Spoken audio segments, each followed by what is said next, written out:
Myself, Dr. S. Mohammed Nazeer.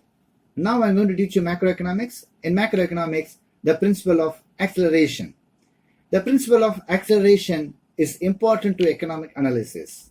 It is older than multiplier and is generally associated with the name of an American economist, J.M. Clark. But T.N. Carver was the first economist to analyze the relationship between changes in consumption and investment in 1903. Later on, it was further developed by Hicks, Samuelson, and Harrod. Keynes completely ignored it, and hence accelerator is not a Keynesian concept. What is accelerator? Accelerator shows the effect of a change in consumption on investment. Symbolically, it can be written as beta equals to delta I by delta y, where beta equals to accelerator, delta I equals to change in investment, delta C equals to change in consumption.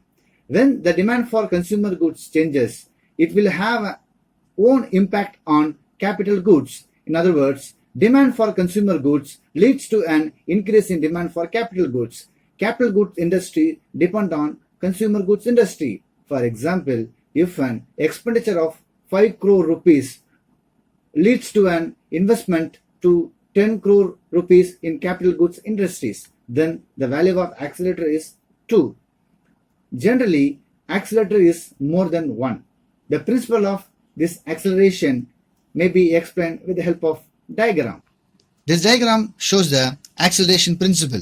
SS is the saving curve, and I1, I2, I3 are autonomous investment curve. The dotted I0 and dotted I dash are induced investment. Saving and investment are equal at point E, and the equilibrium level of income is Y0.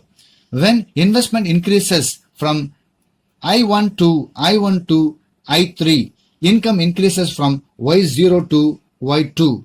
If the increase in investment is autonomous, then the entire increase in income would be due to multiplier effect. But the increase in investment from I1 to I2 is autonomous, and therefore Y0, Y1 portion of the income is due to multiplier effect. The remaining portion, Y1 and Y2, is due to the acceleration effect. Thus, the total multiplier and accelerator effect on income is measured by Y0 and Y2. Y0, Y1 is due to multiplier effect, and Y1 and Y2 is due to accelerator effect.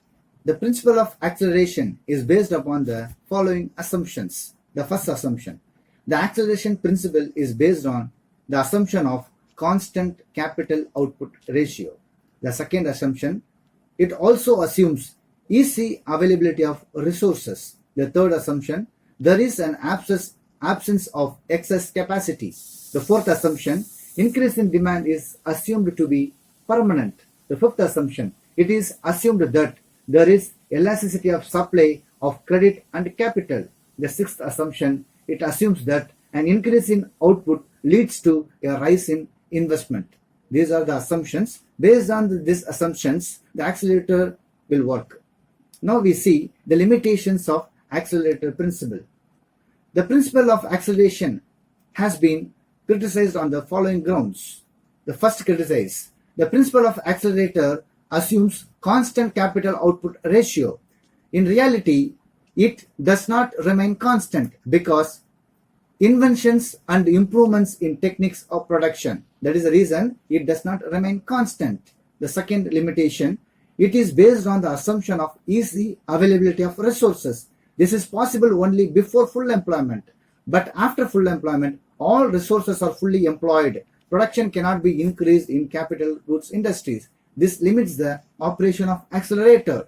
The third limitation, it is assumed that there is no excess capacity in plants. If there is excess capacity, an increase in demand may be met by using the idle capacity. Therefore, there will not be any increase in demand for capital goods. Hence, accelerator cannot work. The fourth limitation, the principle of acceleration will work only if the increased demand is permanent. If the increased demand is temporarily, then there will not be any increase in demand for capital goods. The entrepreneur will meet the demand by intensive utilization of available machines. The fifth limitation is accelerator will not work only credit is available. Not will not work, accelerator will work only credit is available easily in adequate quantities. If the credit is not available or if the rate of interest is very high, the investment will fall, the accelerator will not work fully.